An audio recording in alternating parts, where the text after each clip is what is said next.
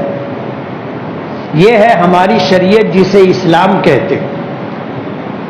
اس روئے زمین پر ہمارے نزدیک سب سے زیادہ محتم بشان چیز ایمان، ایک اللہ کو ماننا جس نے اس کائنات کو پیدا کیا اور جو اس کائنات کا رب ہے، یعنی اس تمام مخلوقات جو اس دنیا میں پائی جاتی ہیں کسی بھی شکل میں، سب کی تمام تر ضرورتیں پوری کرنے والا اللہ رب العالمین،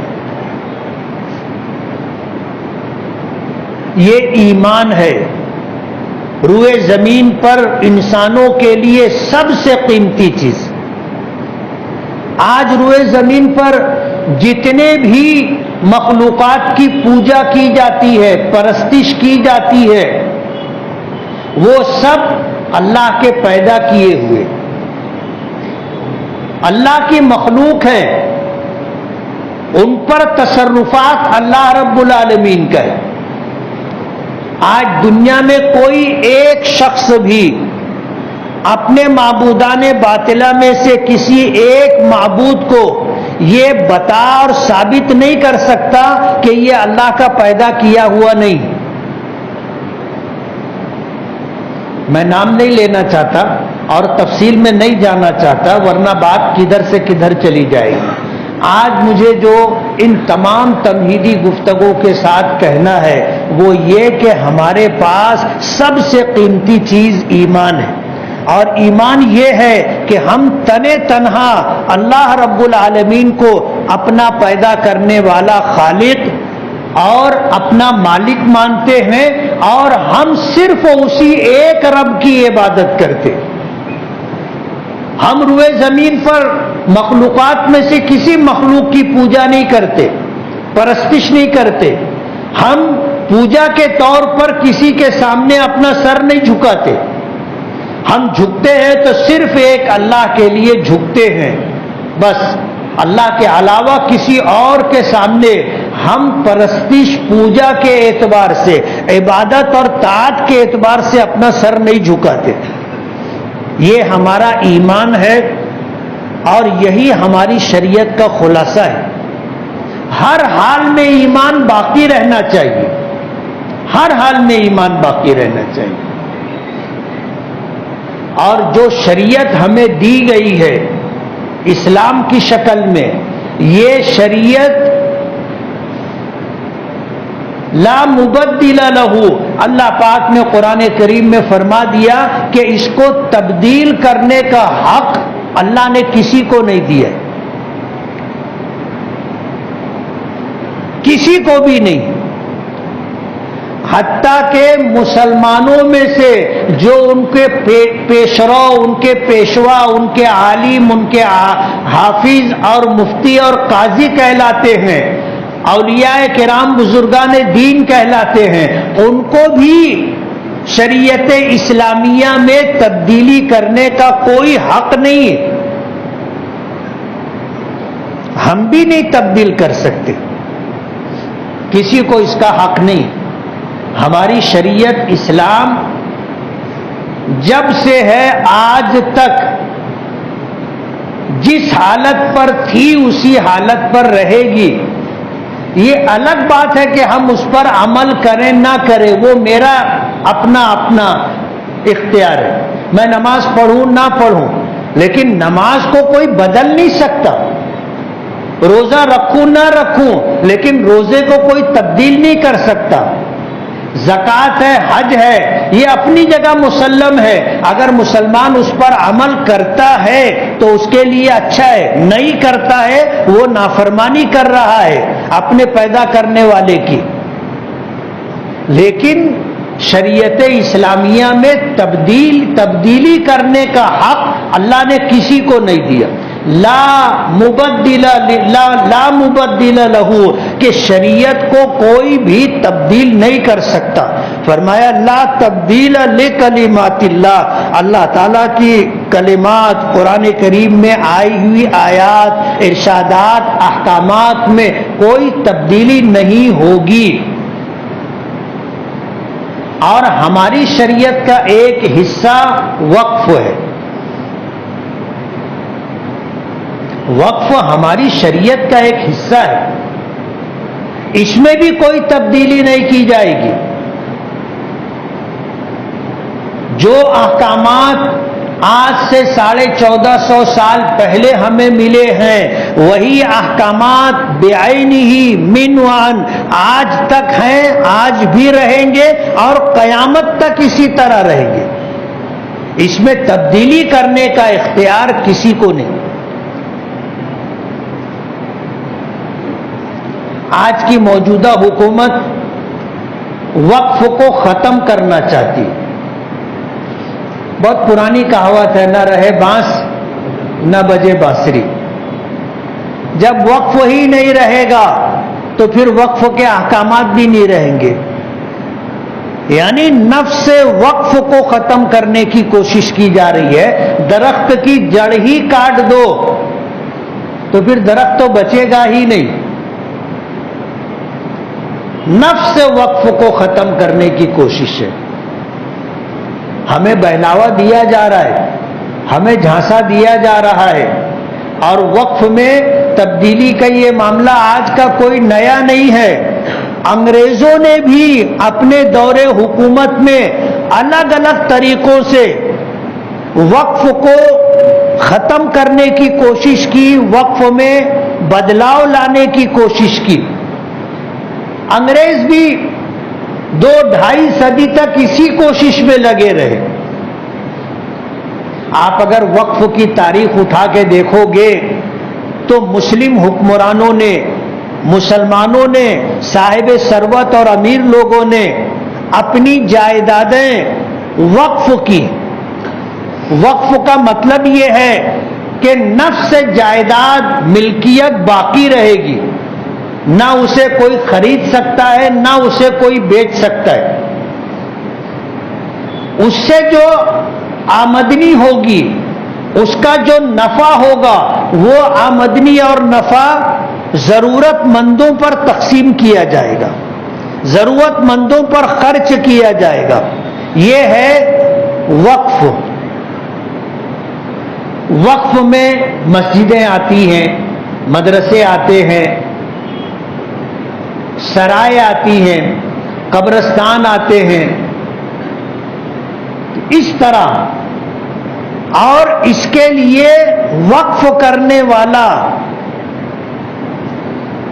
اس آمدنی کو کہاں خرچ کیا جائے گا، کیسے خرچ کیا جائے گا، یہ واقف کی مرضی کے مطابق ہوتا ہے. آپ اگر تاریخ اٹھا کر کے دیکھو گے تو مسلمانوں نے یہ جو فلائنگ کر کے پرندے، ہجرت کر کے جو پرندے آتے ہیں، ان کے گزارے کے لیے بھی مسلمانوں نے جائیدادیں وقف کی ہے کہ اس سے جو آمدنی ہوگی، یہ ہجرت کر کے جو پرندے آتے ہیں ان کے گزر بسر کا انتظام کیا جائے گا. ایک مثال میں آپ کو دے رہا ہوں، اس سے آپ سمجھ سکتے ہیں کہ وقف کی آمدنی اور اس سے حاصل شدہ نفع کن کن مصارف میں اسے خرچ کیا جا سکتا ہے. یہ وقف کرنے والے کی منشا پر ہے. انگریزوں نے بھی بہت کوشش کی اور بہت کچھ تبدیلی لانے کی کوشش کی. انہوں نے بھی وہی چاہا تھا جو آج کی حکومت چاہ رہی ہے کہ وقف ہی کو ختم کر دیا جائے. اور ہم اس بات کو سمجھتے ہیں کہ یہ مصیبت صرف ہمارے لیے نہیں ہے. جس طرح مسلمانوں کو ان کے مذہب اسلام نے وقف کے احکامات دیے ہیں، اور وقف کرنے والا اس کی جو منشا ہوتی ہے، وہ جو وقف کی آمدنی کو خرچ کرنے کا جو طور طریقہ متعین کرتا ہے، یہ تو اسلامی قانون کا، شریعت کا ایک حصہ ہے ہی، لیکن اسی کو دیکھ کر کے دوسرے مذاہب میں بھی اس طرح کی چیزیں موجود ہیں۔ جیسے ہم صدقہ دیتے ہیں، زکوٰۃ دیتے ہیں، ہم ہدیہ دیتے ہیں، نام کی تبدیلی ہے، دوسرے مذہب کے ماننے والے بھی دان دیتے ہیں نا۔ انہوں نے بھی جائیدادیں، انہوں نے بھی اپنی دھارمک جگہوں کو دے کے رکھی ہے۔ آپ دیکھو گے مندروں کے پاس جائیدادیں ہوتی ہیں، جیسے مسجد کی جائیداد ہوتی ہے، یتیم خانے کی ہمارے یہاں جائیدادیں ہوتی ہیں، تو اسی طرح جو ہے ان کے آشرم کے بھی، اناتھ آشرم کے لیے بھی جائیدادیں ہیں۔ جیسے ہمارے قبرستانوں کے لیے جائیدادیں لوگوں نے وقف کی ہیں کہ یہاں مسلمانوں کے مرحومین کو دفن کیا جائے گا، اسی طرح ان کے یہاں بھی ہے کہ ان کے انتم سنسکار کے لیے لوگوں نے زمینیں وقف کی ہیں۔ وقف کا لفظ وہ نہیں استعمال کرتے، دان دے دیتے، بھائی مندر کو دان دیا ہے۔ آج ہمارا نمبر ہے، کوئی خوش نہ ہو، کل تمہارا نمبر لگنے والا ہے، کل تمہارا نمبر لگنے والا ہے۔ آج ہمارا نمبر، وہ کہتے ہیں نا غریب کی جورو سب کی بھابھی، غریب کی جورو سب کی بھابھی۔ آج ہندوستان ہی نہیں، پوری دنیا میں سب سے زیادہ خستہ حالت ہماری ہے۔ کوئی بھی آتا ہے بجا کے چلا جاتا ہے۔ آج حالات ہمارے ایسے ہیں۔ آج ضرورت اس بات کی ہے کہ ہم معاشی اعتبار سے مضبوط اور مستحکم ہوں، ہم تعلیمی اعتبار سے مضبوط اور مستحکم ہوں۔ ہمارے پاس تعلیم ہوگی، ہمارے پاس معاشی اچھا نظام ہوگا، مال و دولت ہمارے پاس ہو تو لوگ سلام کریں گے۔ آپ پھٹے ہوئے کپڑے پہن کر کے کسی دعوت میں چلے جاؤ تو بلانے والے اور انتظامیہ کے لوگ بھی آپ کو کس نظر سے دیکھیں گے آپ سمجھ سکتے ہو۔ بلکہ ممکن ہے کہ آپ کو گیٹ پر ہی روک دیا جائے، کدھر، کہاں سر اٹھا کے گھستے چلے آ رہے، آپ کو روک دیا جائے گا۔ عربی کا جملہ ہے الناس باللباس، لوگ آدمی کا کپڑا دیکھ کر کے اس کی عزت کرتے۔ بہت سارے بے دعوتی جب شادی کی دعوت میں آتے ہیں تو بہت اچھا کپڑا پہن کے آتے نا، سفاری پہن کر کے آئیں گے، اچھا کپڑا پہن کر کے آئیں گے کہ لوگ ان کو دیکھ کے سمجھتے کہ یار کوئی بڑا آدمی ہے، وہ بے دعوتی ہے۔ لیکن آپ کو اگر دعوت بھی دی گئی ہو اور آپ کی حیثیت اچھی نہیں ہوگی تو آپ کو روکا جائے گا اور آپ کے متعلق یہ سمجھا جائے گا کہ یہ غریب آدمی بن بلائے آ گیا ہے دعوت میں۔ آج ہم تعلیمی اعتبار سے بہت پیچھے، معاشی اعتبار سے بہت پیچھے، آج ہماری کوئی حیثیت نہیں رہی۔ آج کوئی ہم کو منہ لگانے کے لیے، کوئی پوچھنے کے لیے تیار نہیں ہے۔ ہم نے تعلیم کا راستہ چھوڑ کر کے، ہم نے کاروبار چھوڑ کر کے صحیح معنوں میں اپنی حیثیت اپنے ہاتھوں سے ہم نے ختم کر لی۔ آج اسلام اپنی تعلیمات، اپنے احکامات کے اعتبار سے روئے زمین پر سب سے زیادہ پسندیدہ اور سب سے زیادہ قبول کیا جانے والا مذہب ہے۔ آپ اگر تاریخ اٹھا کر کے دیکھو گے تو پچھلے 5 سالوں میں ہندوستان میں 13 لاکھ سے 15 لاکھ لوگوں نے اسلام اپنی مرضی سے قبول کیا۔ آج تو ہم کسی کو مسلمان بنانے کی بات بھی نہیں کر سکتے نا. نہ معلوم کون کون جہاد کے نام سے ان چیزوں کو چلایا جاتا ہے. اب تو مصیبت یہ آ گئی ہے کہ ہم اپنے لوگوں میں جو تبلیغ کرتے ہیں اس پر بھی پابندی لانے کی کوشش کی جا رہی ہے. کسی غیر کو ہم اسلام کی دعوت دیں، اس سے ہم کو تو روکا ہی جا رہا ہے. اور ہمارے مذہب میں بھی ہے لا اکراہ فی الدین، دین کے بارے میں کوئی زور زبردستی نہیں ہے. ہر آدمی اپنی مرضی کا مالک ہے، وہ جو دھرم جو مذہب اختیار کرنا چاہے اختیار کر سکتا ہے. ہمارے یہاں کوئی زور زبردستی نہیں ہے. یہ قرآن کریم کا حکم ہے لا اکراہ فی الدین، دین کے بارے میں کسی کو پر کوئی زور زبردستی نہیں ہے، یہ مرضی کا سودا ہے. لیکن روئے زمین پر آج ہم ہندوستان کی اگر بات کریں تو ان 5 سالوں میں جو فگر ہمیں ملتا ہے 13 لاکھ سے 15 لاکھ لوگوں نے اپنی مرضی سے اسلام قبول کیا ہے. دوسرے بھی بہت سارے مذاہب یہاں پر ہیں. اگر سناتن مذہب کو دیکھا جائے تو اس کو قبول کرنے والے 30,000 لوگ بھی نہیں.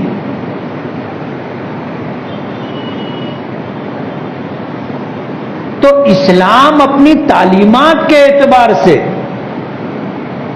مضبوط اور مستحکم ہے.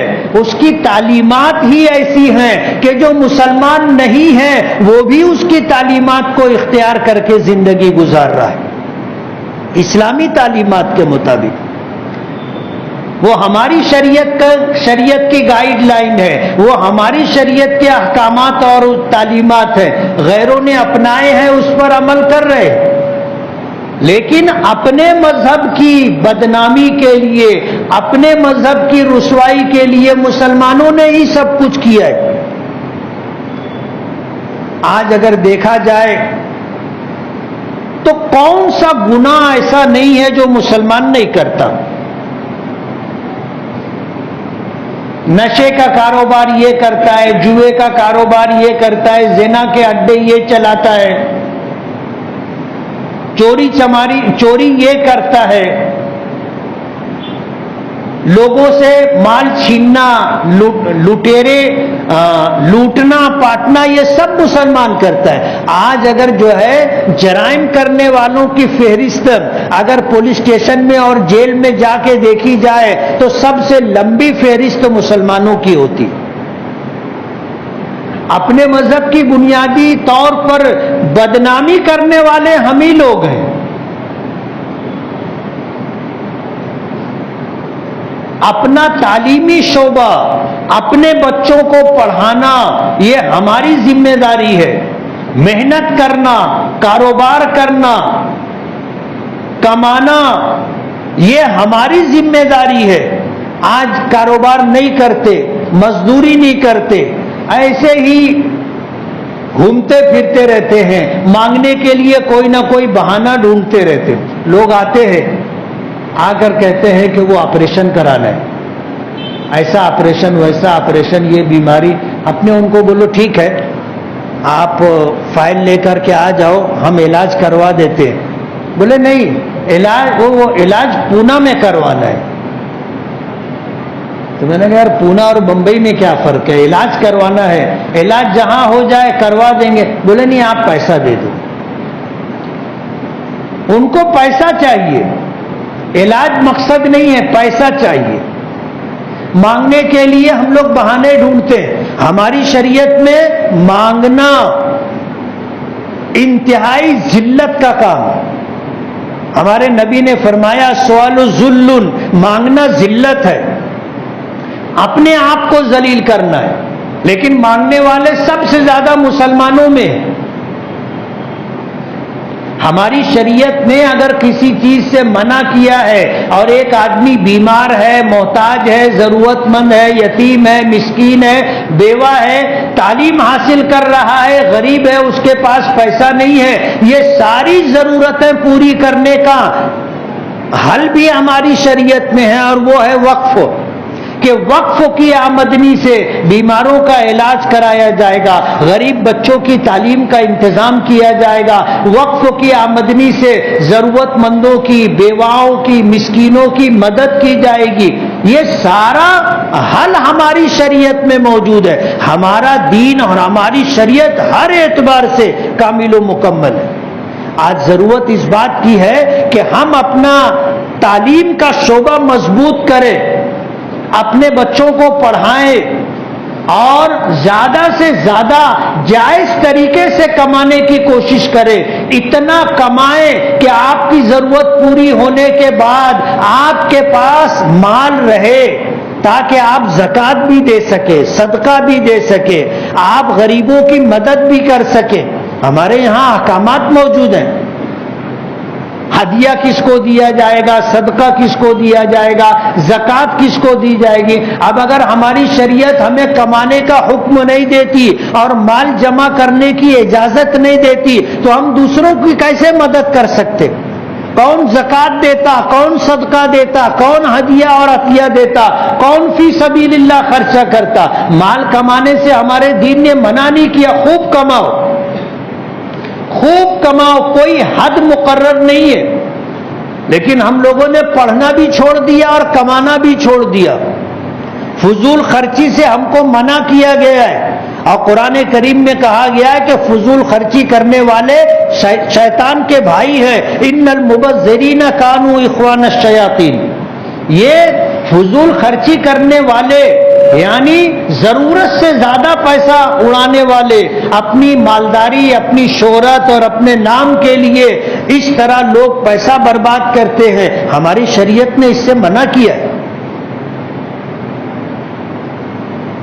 تو ہماری شریعت مکمل ہے اور ہماری شریعت میں وقف ایک شعبہ ہے. اس میں بھی تبدیلی کی کسی کو اجازت نہیں، کسی کو اجازت نہیں، حکومت وقت کو بھی اجازت نہیں.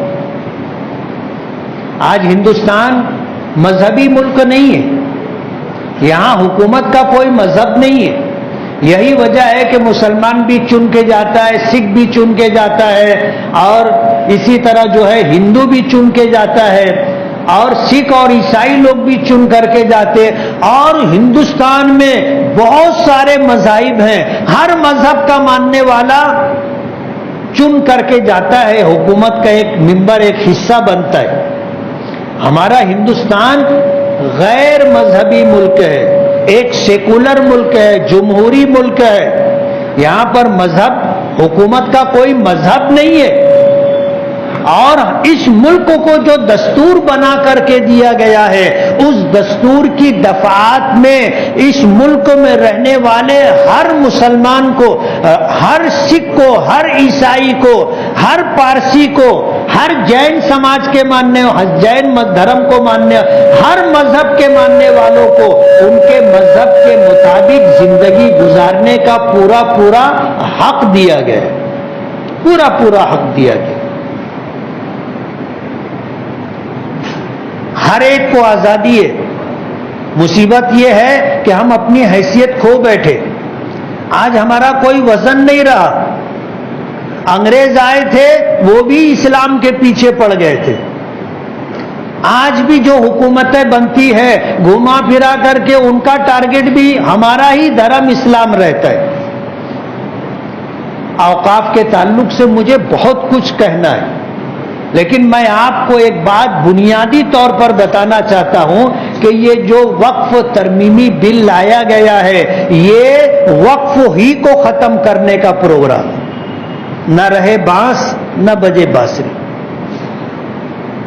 ہمیں متحد رہنا ہوگا، اپنے حق کے لیے متحد ہو کر کے قانون کے دائرے میں ہمیں جدوجہد کرنی ہوگی اور اپنے اکابرین اور بزرگوں کی ہدایات کو سامنے رکھنا ہوگا. اپنی مرضی سے ہمیں کچھ نہیں کرنا ہے.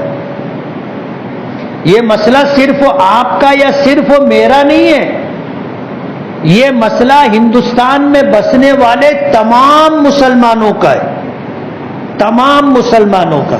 اس لیے ہم اپنی مرضی سے کچھ نہیں کریں.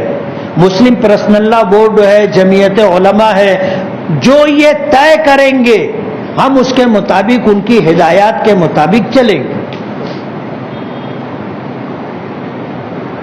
ہم سے زیادہ ہمارے بڑوں کو سمجھتا ہے. وقف کے تعلق سے جتنی جانکاری ہمارے پاس ہے اس سے زیادہ اور مکمل جانکاری ہمارے اکابرین بزرگوں کو ہے. وہ اس کے نفع اور نقصان کو ہم سے زیادہ سمجھتے ہیں اور اس کی حفاظت کے لیے کیا کیا جائے گا, کیا کرنا چاہیے, یہ ان کو پتہ ہے. اس لیے ہم ان کی ہدایات کے پابند رہے. کوئی بھی آئے ہمیں جذبات میں لے کر کے آ جائے اور ہمیں استعمال کر کے چلا جائے, یہ نہیں ہونا چاہیے. ہم مسلم پرسنل لا بورڈ اور جمعیت علماء جیسی تنظیموں کے احکامات کے پابند رہیں گے, اور جو اسلام کی حفاظت کے لیے اور اسلامی احکامات جیسے وقف ہے اس کی حفاظت کے لیے جو گائیڈ لائن وہ دیں گے ہمیں اس کے مطابق چلنا ہے. یہ ایک پیغام میں دینا چاہتا ہوں. ہمیں اپنی مرضی سے کچھ نہیں کرنا ہے. اپنے مذہب کی حفاظت کے لیے ہمیں محنت کرنی ہوگی, ہمیں قربانی دینی ہوگی. اور کسی نے کہا ہے نا کہ اپنے مذہب کی حفاظت ہمیں خود کرنا ہے. اپنے مذہب کی حفاظت ہمیں خود کرنا ہے. اب ابابیلوں کا لشکر نہیں آنے والا, ہم کریں گے. اپنے مذہب کی حفاظت کے لیے, اپنے دھرم دین کی حفاظت کے لیے, اپنی شریعت کی حفاظت کے لیے ہم سب کچھ کرنے کے لیے تیار ہیں جو ہمارے اکابرین اور بزرگوں کی طرف سے ہمیں رہنمائی کے طور پر دی جائے گی. برابر ہے. ہم اپنی 1.5 اینٹ کی مسجد الگ نہیں بنائیں گے. ہم ان کے تابع ہیں, ان کی ہدایات کے پابند ہیں. وہ ہمیں جو راستہ بتائیں گے اس راستے پر ہمیں چلنا ہے, اور اپنی شریعت کی اور شریعت کے احکام کی ہمیں حفاظت کرنی ہے. اس میں تبدیلی کا اختیار ہمارے پاس بھی نہیں ہے. جائے کہ کوئی دوسرے مذہب کا ماننے والا آئے اور ہمارے مذہب میں تبدیلی کرے. ارے تم کرو نا اپنے دھرم میں تبدیلی. جس دھرم کے تم ماننے والے ہیں تم اس میں کرو نا تبدیلی. ہم تو کبھی آپ کو دیکھنے پوچھنے بھی نہیں آتے. ہمارا ہی دین اور ہمارے ہی دین کے احکامات تمہیں کیوں کھٹکتے؟ تم اس میں کیوں انٹرفیئر کر رہے ہو؟ جب ہندوستان کے دستور نے ہمیں اپنے مذہب کے تئیں زندگی گزارنے کی, مذہب کی حفاظت, بقا اور نشر و اشاعت کی ہمیں پوری ہدایات احکامات دیے ہیں, تو آپ کو کیا پڑی ہے کہ آپ ہماری شریعت کے اندر مداخلت کریں؟ اس لیے آپ سے یہ گزارش ہے کہ اپنی حیثیت منوائیے.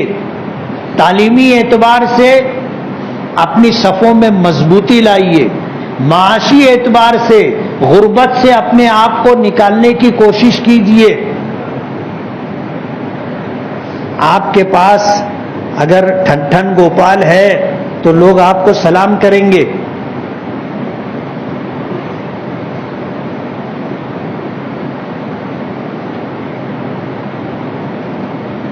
کسی نے کہا ہے نا کہ جو ہوئے روکڑا تو پنائے ڈوکرا, اور نہ ہوئے روکڑا تو رہ جائے چھوکرا.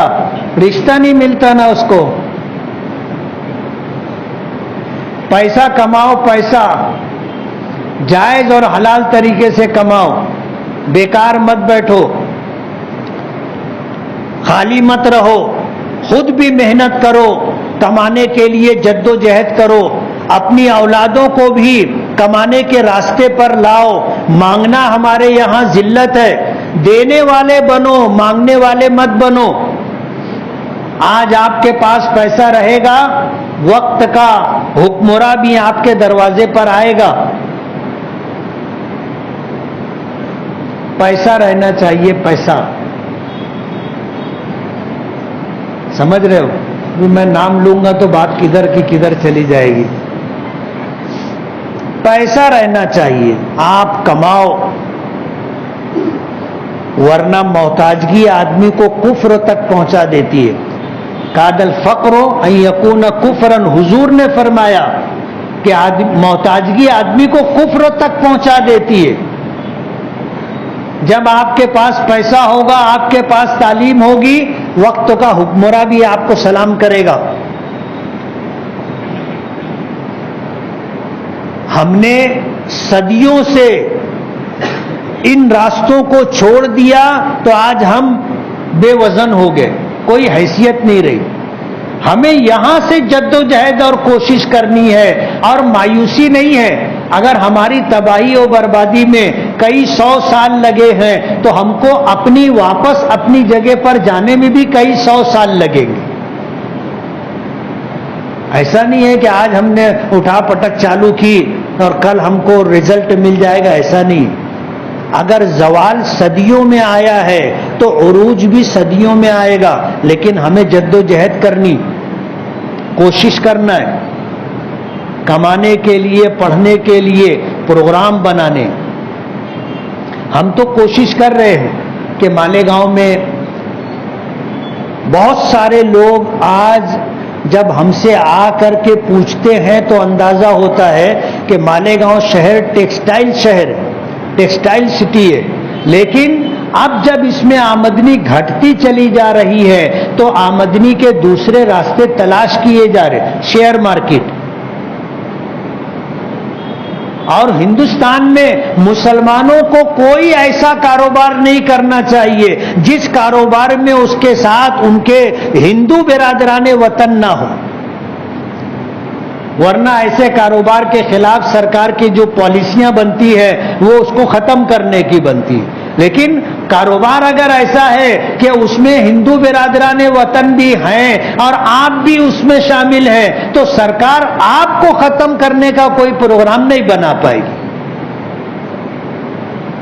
شیئر مارکیٹ کے تعلق سے انشاءاللہ آنے والے دنوں میں ہم ایک اچھا پروگرام کرنا چاہتے ہیں جس میں اس لائن کے جو ایکسپرٹ ہے، جو ماہرین ہے، اور اسی کے ساتھ شریعت کی لائن سے شیئر کے کاروبار میں جو جائز ناجائز، صحیح ہے یا غلط ہے، ایسا علم رکھنے والے علماء کو ہم بلائیں گے اور اپنے شہر میں ایک پروگرام کریں گے. اور ہماری کوشش یہ ہوگی کہ اس لائن میں بھی آج جن کے پاس تھوڑا بہت سرمایہ ہے وہ آئیں اور صحیح طریقے سے سمجھ بوجھ کر کے، غور و فکر کر کے اس کاروبار میں رہیں. ہماری کوشش ہے انشاءاللہ 13 اپریل کو یا 14 اپریل کو ہم پروگرام کریں گے. اس کے لیے حضرت مولانا خالد سیف اللہ رحمانی صاحب، مفتی اکبر صاحب اور شیئر مارکیٹ کے جو ماہرین ہیں، ایسے کچھ لوگوں کو ہم بلا کر کے انشاءاللہ یہ پروگرام کریں گے. تو مجھے کہنا یہ ہے کہ آپ پڑھیے، اپنے بچوں کو پڑھائیے، آپ کمائیے اور اچھا کمائیے، خوشحال رہیے، اچھا کھاؤ، اچھا پہنو، اچھی سواری استعمال کرو، اچھا مکان بناؤ. مانگنے کی ذلت سے خود کو بھی اپنی نسلوں کو بھی بچاؤ، ضروری ہے. مقامات حریری عربی شاعری پر ایک کتاب ہے، اس میں روپیے پیسے کی تعریف میں شاعر نے ایک قصیدہ لکھا ہے اور اس قصیدے میں ایک شعر ہے، وحق مولاً ابدعتہ فطرتہ لولا التقى لقلت جلت قدرتہ. درہم و دینار کی تعریف میں پورا قصیدہ ہے، اس میں ایک شعر یہ ہے کہ یہ تو اللہ پاک کا حق ہے، اس کائنات کے خالق اور مالک کا حق ہے. کیا کہ اس کو کہا جائے جل جلالہ. ہم لوگ کیا کہتے ہیں؟ اللہ جل جلالہ، یہ اس کا حق ہے. اگر یہ اس کا حق نہ ہوتا اور اس کا ڈر نہ ہوتا تو ہم کہتے پیسہ جل جلالہ. کیا کہتے؟ پیسہ جل جلالہ. اور بالفاظ دیگر ہمارے یہاں ہمارے پرانے بڑے کہتے ہیں پیسے کی ماں پہاڑ چڑھتی ہے، پیسے کی ماں پہاڑ چڑھتی ہے. کماؤ، مالی اعتبار سے مضبوط مستحکم رہو، وقت کا حکمراں بھی آپ کے دروازے پہ آئے گا سلام کرنے کے لیے. وآخر دعوانا ان الحمد للہ رب العالمین.